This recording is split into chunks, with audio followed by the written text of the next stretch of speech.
Welcome to the New York City. Pinstripe Territory. Just when they thought I was out, they pull me back in.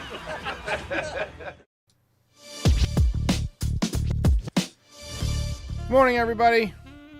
Good morning. How are you? I grew up in New York. I had my formative years in New York. But these days, I live and work in North Carolina. And today it is rainy. It is gray. It is cold. The leaves are falling off of the trees. It's just a very dreary and dark day. And that's the one good thing about late October baseball, is that when your team is losing and you're feeling down, you can go out for a walk outside and it's like the entire world is suffering and bleeding out with you. By the way, 65 degrees and sunny in Los Angeles right now. Fuck those people. If you joined the post-game show last night, you know that the comments were some of the ones that, you could tell people are at their lowest point all season. Same with the comments after the game. And Dodgers fans are gloating and talking smack. And, we probably would be too if we had a 2-0 lead in the World Series. In fact, I know we would, and it would be glorious. But the Yankees prospects are grim right now. The chances are not zero that they will come back. As I mentioned last night, only about 1 in 5 teams that fall behind 2-0 in the World Series come back to win. And it's hard not to cast blame. Boone mismanaged game 1. And Aaron Judge has gone missing when this team has needed him the most. Yoshinobu Yamamoto, a guy we tried to sign, dominated us last night. Jack Flaherty, who the Yankees tried to trade for at the deadline, somebody who I advocated for the Yankees trading for, dominated us in game 1. We had the walk-off from Freeman. Nothing's going right. I saw a comment last night that kind of lingered on my mind all night and all morning. And that is that someone says Judge is too nice and that he doesn't have the killer instinct. And, it occurred to me maybe that person is right. Maybe he is too nice. Remember what happened after he got ejected? He was pissed off. And he went on a tear for about 2 months. I'm not saying he needs to get ejected, but maybe he needs something to piss him off over the next couple of days. So if you see Judge driving in traffic, maybe cut him off, Yeah, do something to piss him off, right? Steal his newspaper, whatever you got to do. Let's get Judge pissed off. Let's get him angry. I saw some people saying, maybe we should give him the Trey Turner treatment and give him the standing ovation and give him some love. Maybe. Maybe in his first at bat. Maybe. But if he doesn't get it done, it's time for some tough love. It's time to piss him off. Anyway, the body language is just not good from AJ right now and from a lot of the Yankees. Really, no chance last night until the 9th inning when they started to rally a little bit, but just couldn't get it done. But you should not be surprised at how things are going.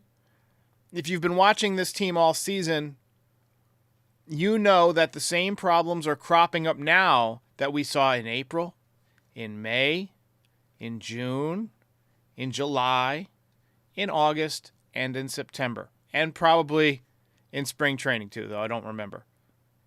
And that is that the team really, really struggles to hit with runners in scoring position. Gleyber Torres gets lazy in the field. And Aaron Boone mismanages the bullpen. And although it hasn't killed us yet in this series, our base running is terrible. And I have a hunch that over the next 3 games, as the Yankees desperately try and come back against the Dodgers, base running will get them over the next few days. because at some point they're going to try and be aggressive and take that extra run, but it's going to be a stupid aggression. Or they're going to get brain dead in a big spot where you need a run. That's kind of what I think is going to happen. The thing about 162 games is that it reveals who you really are as a team. You don't see teams that play sloppy baseball suddenly become fundamentally sound in the playoffs, right? You don't see teams that are, home run hitting teams start bunting and playing small ball. The season prepares you for the postseason, and it crafts and shapes who you are as a team. Yankees aren't suddenly going to be a team that hits singles when they get runners on base. They're trying to hit the long ball. Their game since January 5th, 1920, the day they acquired Babe Ruth, has become to hit home runs. That's their approach, and it's just not working. And the lack of a diverse approach at the plate is killing them once again, like it did in 2002, like it did in 2005, like it did in 2006, like it did in 2007, like it did in 2019, like it did in 2020, and like it did in 2022. If you can't hit with runners in scoring position, you lose. Same problems every year. And the last thing I want to say before we get to your voicemails is that if the Yankees win this series, it's not going to be because they're a better team. The Yankees are the underdogs, and that is becoming clear. The games have been relatively close. I'll grant you that. But the better team usually comes out on top in close games, and that's what's happened the first two games. The Yankees could have taken game one, but they got sloppy. Torres got lazy. Boone went full Boone. Dodgers took advantage of it. That's what good teams do. If the Yankees are going to win, it's because the ghosts are going to show up over these next three games in the Bronx. Monday, Tuesday, and Wednesday. And Wednesday is not even guaranteed. I promised I would always be honest with you guys. I don't think that this series is going back to LA. I think the Yankees are going to win one of these next three, and that'll be that. And then we'll be doing the postmortem. But it could be just that I'm feeling dreary like the weather. Let's go ahead and get to your voicemails. We got a number of them today.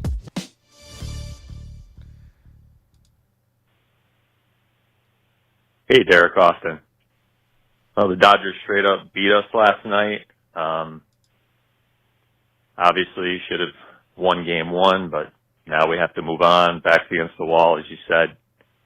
And I see the Yankees having just one chance here, and that's if they can get to Buehler, who hasn't been who he was in the past, and taking advantage of that Dodgers bullpen session in game four. The way I see it, Yankees got a sweep at the stadium. I mean, they got to win 3 games at the stadium. Their only shot is to do that and then to split, 2 games with the Dodgers. In game 6 and 7, because they had probably got Yamamoto. Yep, I agree with you. Yamamoto going again in game 6. The Yankees' path now, we hear this in all the election talk, right? The path to victory. Everybody's got a path to victory, whatever. The Yankees' path to victory in this series, if there is one, is to win all 3 games at home and win game 7. That's how they win. Because they have the pitching advantage in game 3, although Clark Schmidt's better on the road than he is at home. They have the pitching advantage possibly in game 4. Dodgers are throwing a bullpen game. Luis Gil on the mound. We'll see how he responds to pressure. He looked pretty good against the Guardians. I think he can beat the Dodgers if he's on. But he's also susceptible to the home run. It would not shock me if Shohei got to him. And if the Dodgers get to him early, it's going to be a long night for the Yankees. But if you win games 3 and 4, you got Garrett Cole on the mound in game 5. He pitched pretty well in game 1. He'll be on regular rest. be the biggest start of his Yankees career. Crowd will be absolutely berserk with a chance to take a 3-2. You'll see the same type of thing you saw against the Astros in Game 5 of the 2017 ALCS. You know, the comeback win against the Diamondbacks in Game 5 of the 2001 World Series. And by the way, Yankees lost the first 2 games on the road in that series, won the next 3 games, had a lead late in Game 7 after getting crushed in Game 6. They had a path to victory. They were trying to take the same path that the Yankees would have this year. You got to win all 3 in the Bronx, and then you got to win one of the final 2. Yankees now need to win 4 out of 5, or they're donezo. Man, Derek, it's Brian. I couldn't agree more. I have never seen a 6'9" lawn chair fold so quick. It is incredible.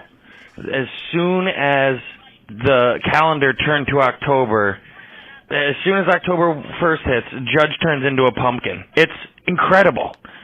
Absolutely incredible.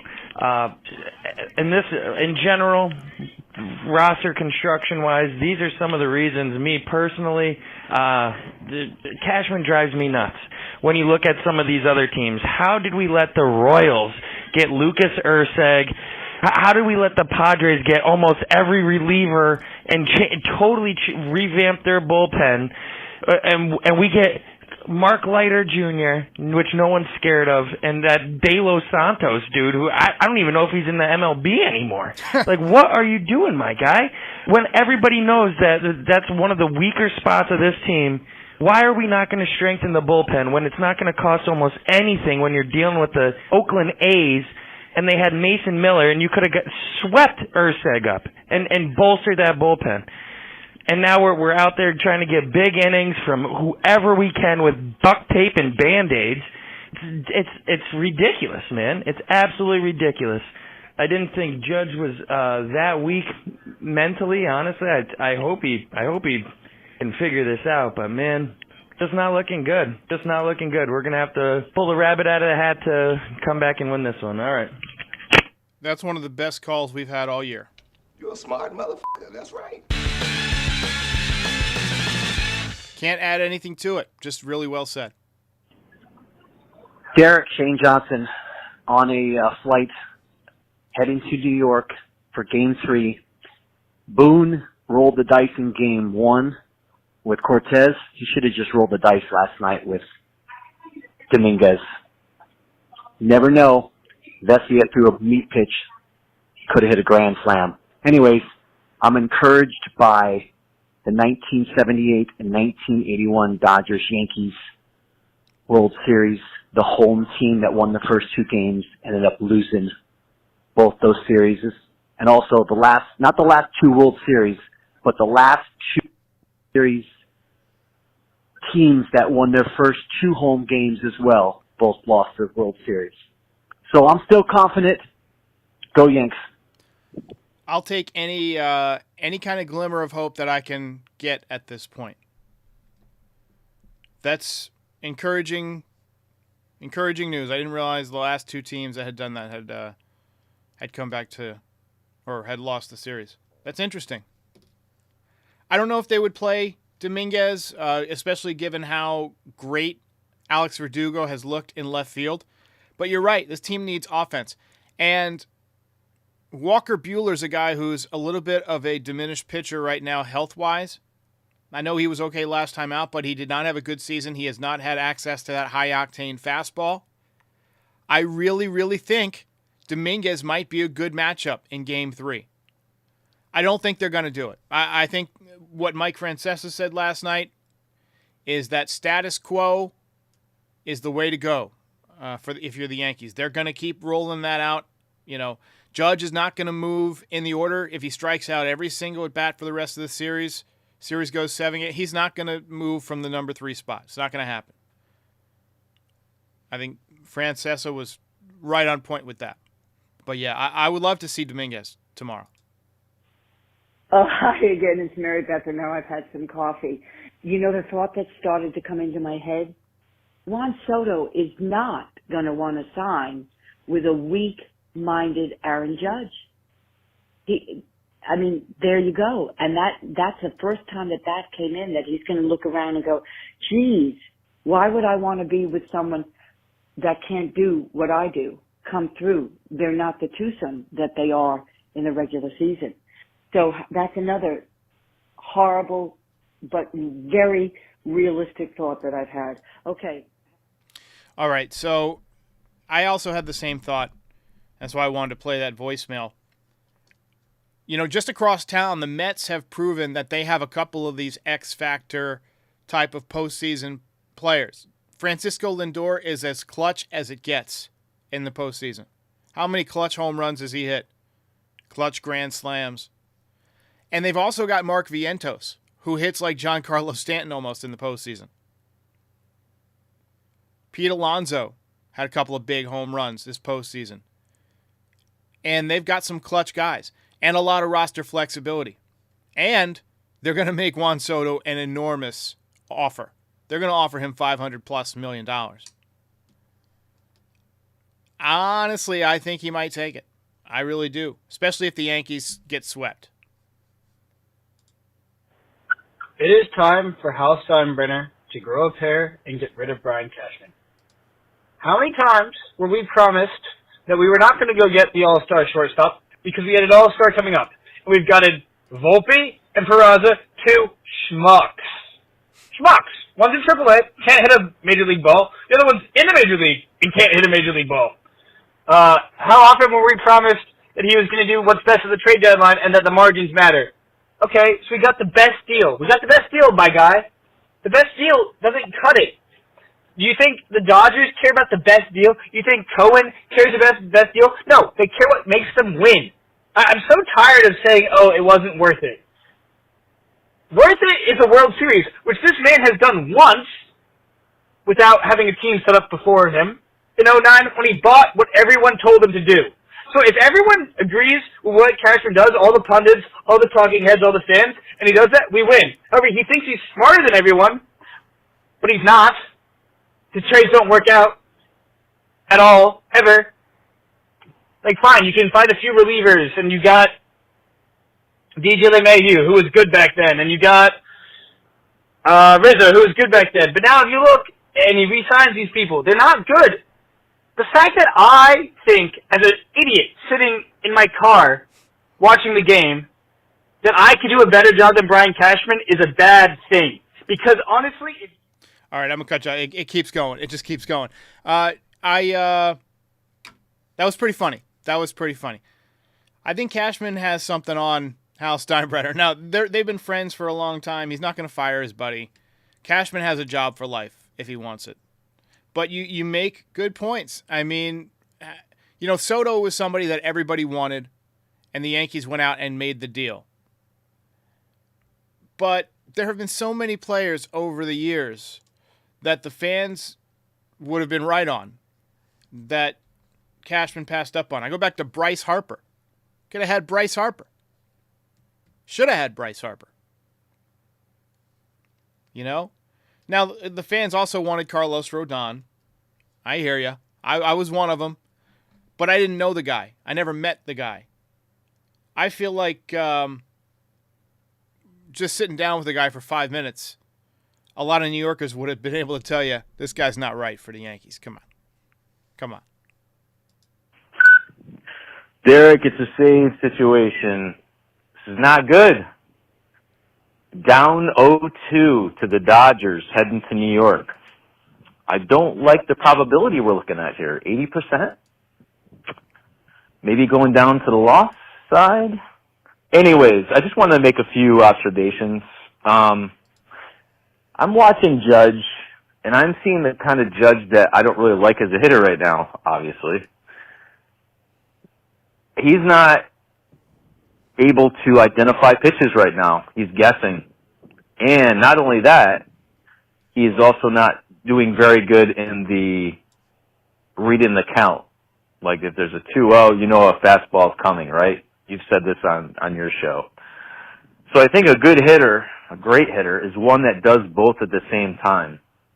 Giancarlo, I haven't seen him in a long time, not only identify pitches, but also look at the count and say, hey, I know what's coming. Soto is doing the same thing right now. Everybody else is like very hit or miss, but without that Judge, and if he's guessing wrong, I mean, he's not going to be successful. He needs to do both, and I think he knows that. Appreciate the call. Yeah, Judge clearly guessing right now and out of his mind. I don't know how you're not sitting fastball 2-0 last night. And not only did he get a fastball, it was right down the middle. It was about thigh high. And in June, Judge would have hit that ball 465 feet to left center field. It would have landed 40 rows up in the left field seats at Dodger Stadium. 2-0. Down by 3 runs. And at that point, you got 2 outs. So Judge has to be thinking, do some damage. How are you not sitting for a fastball in that area, period, let alone on 2-0? I know it's not easy. And I couldn't do it. Right? But you don't have to be able to build a clock to know how to tell time.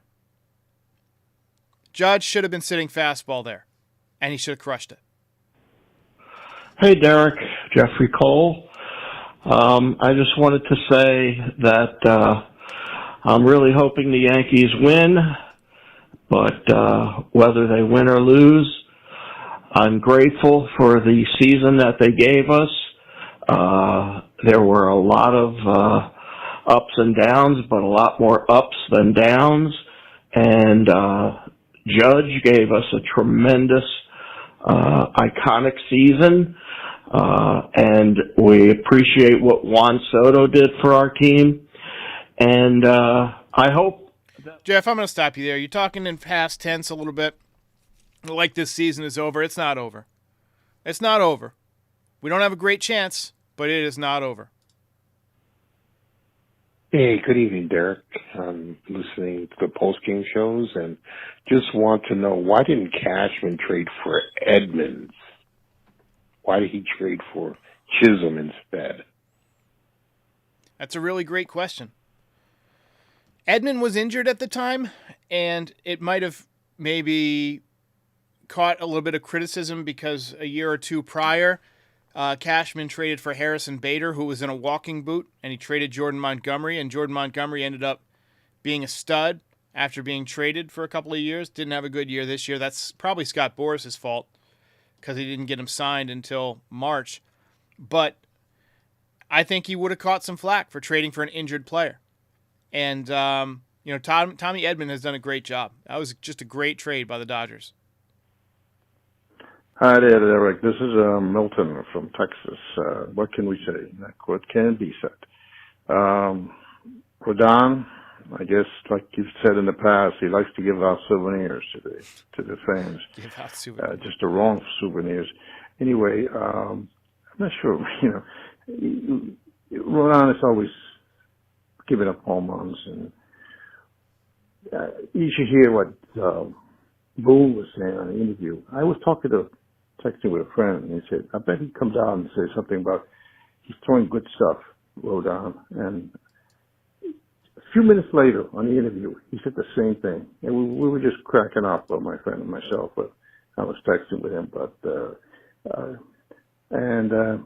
guess Volpe wants to be a fisherman. All right, Milton.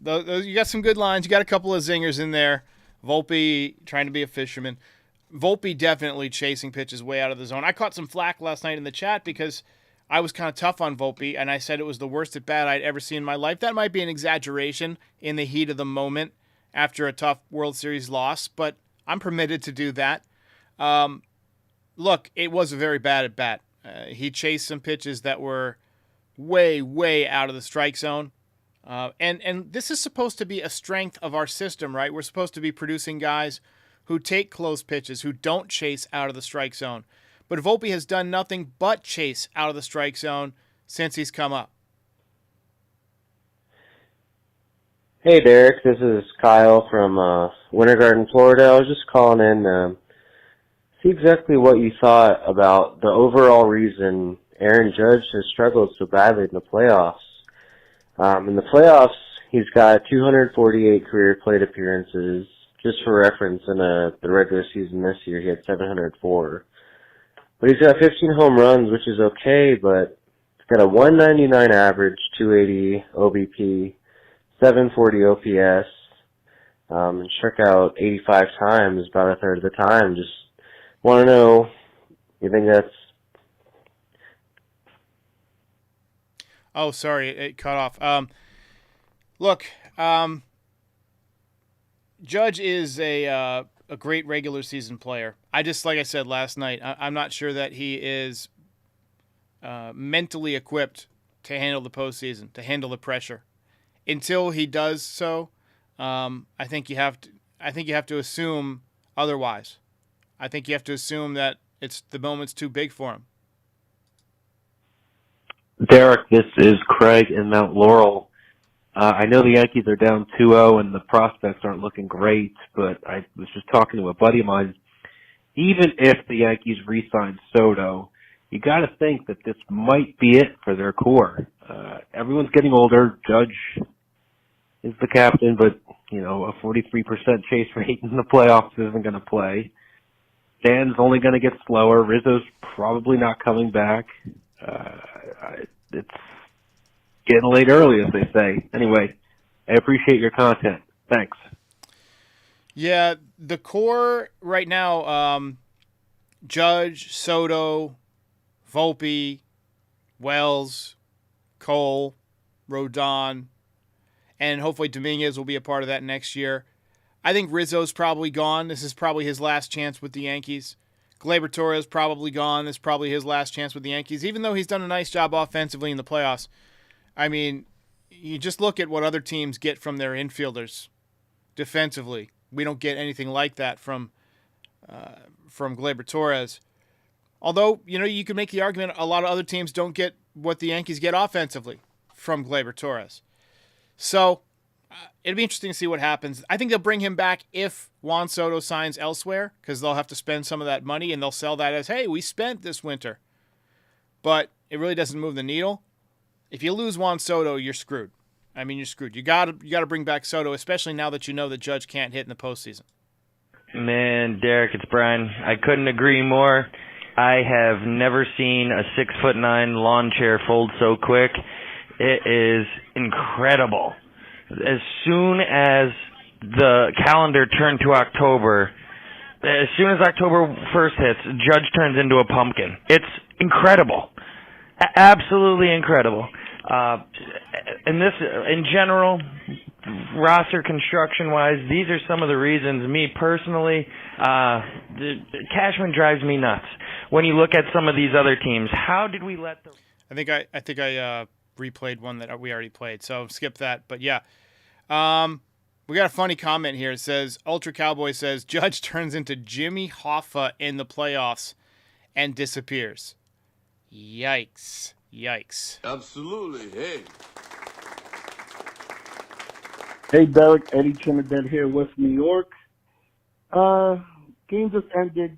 Just want to leave a quick message, man. I mean, the end of this game proves why yesterday's game was so important to win, because Yamamoto's so tough. Maybe we should have given him a couple of extra mil and signed the guy. It's coming back. It came back to bite us.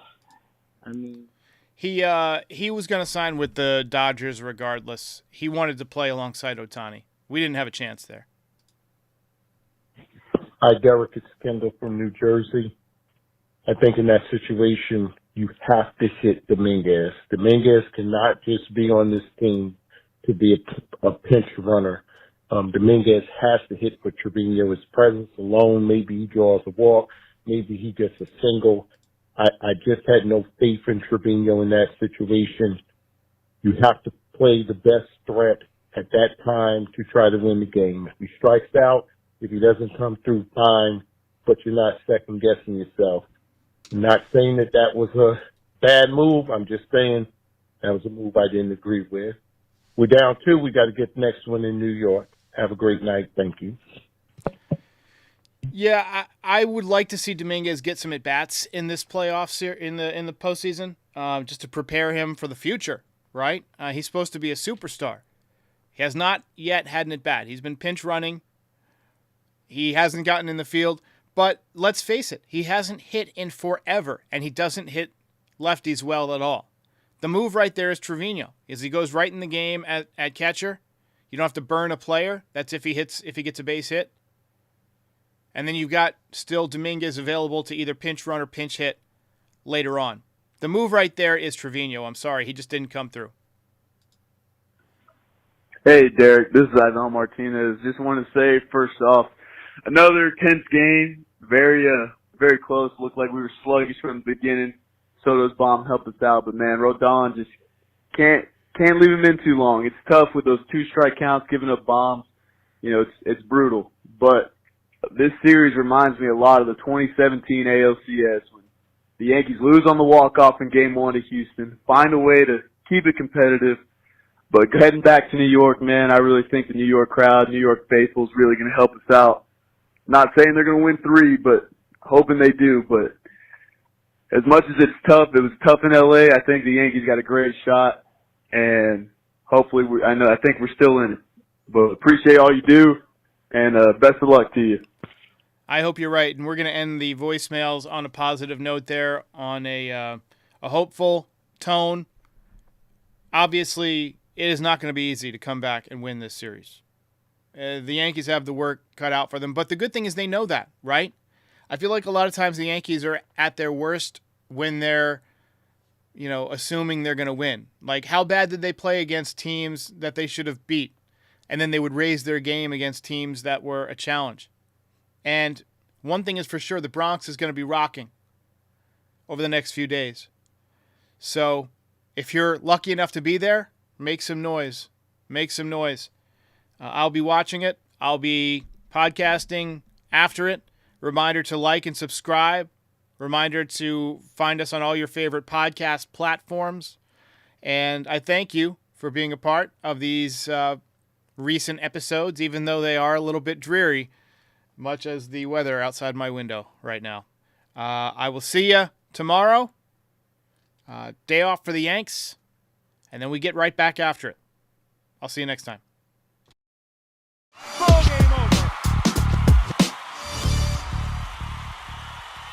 If you enjoyed this video, please drop a like and give us a subscribe. It helps other Yankees fans find the channel. We're also on all your favorite podcast platforms and social media. Join the community, have some fun. We're here after every game. This is Pinstripe Territory.